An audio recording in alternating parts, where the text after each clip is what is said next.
and I'm the founder of The Joyful Edit. Welcome to my channel. This is day 57 of Project 365, and today is all about connection is your superpower.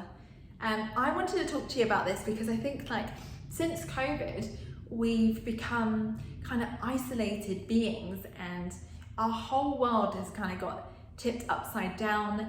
Our social lives are so different to what they used to be. And also our work lives have got, tipped upside down.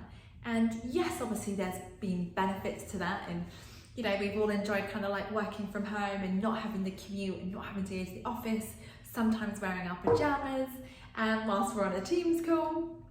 But I also think we've kind of failed to recognize the impact that that's kind of had on our mental well-being, because, actual connection is part of our basic survival. We need connection to survive. And if we look at that in terms of our ancestry, they needed survival for physical protection. And if you translate that into today's society, we need it for emotional connection and protection. Emotional protection. I can't stress enough how it's so important, and I find it incredible that we are living in a world and at a time where we are more connected than ever. Literally we can speak to people halfway across the world. I just think that's absolutely amazing. Yet we are also living in a society where we're experiencing chronic loneliness. How can we be more connected than ever but experience chronic loneliness? And I was looking into the research behind this, and 1 in 14 adults experience chronic loneliness. 1 in 14.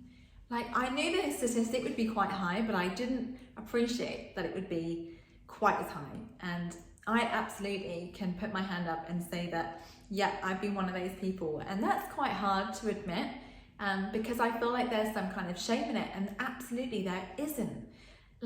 So many of us are going through exactly the same thing.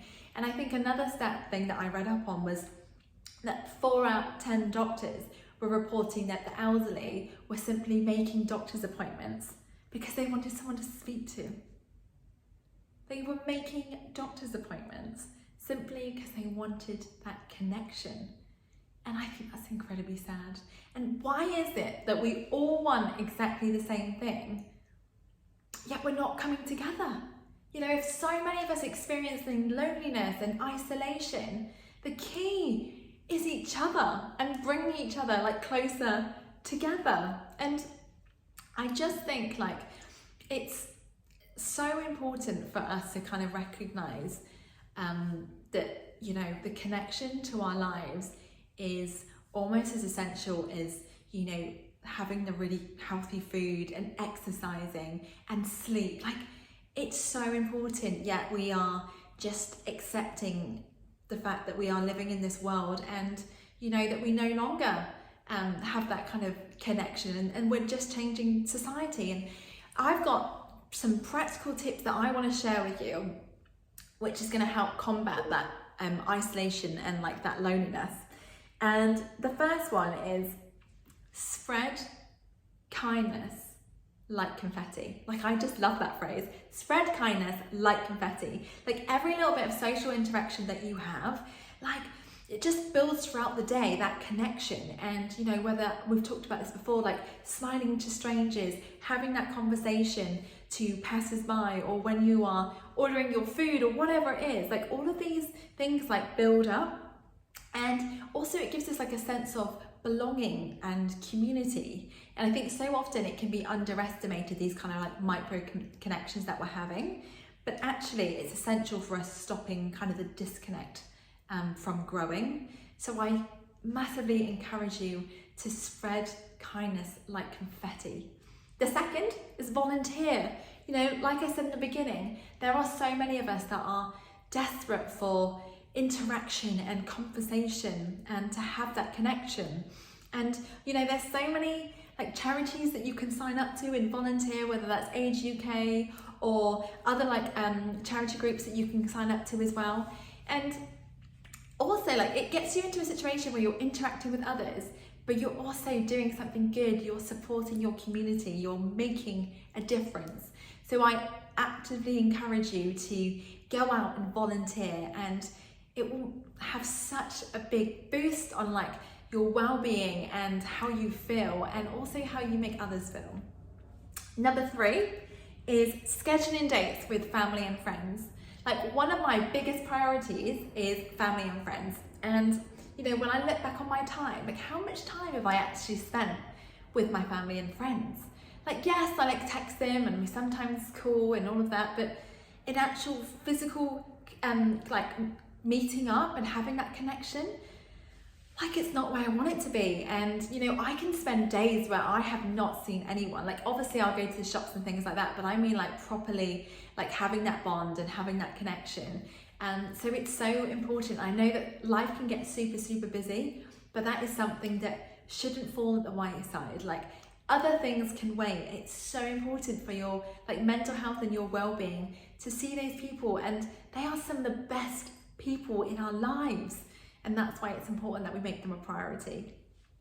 And then lastly is committing to a hobby. You know, whether that's, you know, one day every week that you go and you're going to meet the same people and just be around like-minded individuals, and you never know, like that might lead to like a friendship, or you know, it could lead to a work opportunity, whatever it is. It's just being in that surrounding. And if you are like me and you kind of live on your own, like, again, there can be times where you don't have loads of things booked in your diary in the evening, and you know, you don't live with a partner, and that can be, again, like really isolating and lonely. But by having that to like look forward to, and knowing that you're going to be meeting kind of the same people week after week, and it gives you something to look forward to, like, that's massive. And also you can kind of connect it to a goal. So for example, if your goal is to lose weight, why don't you go to like a Pilates class in the evening where you're meeting those people and you're also losing weight? It's a win-win.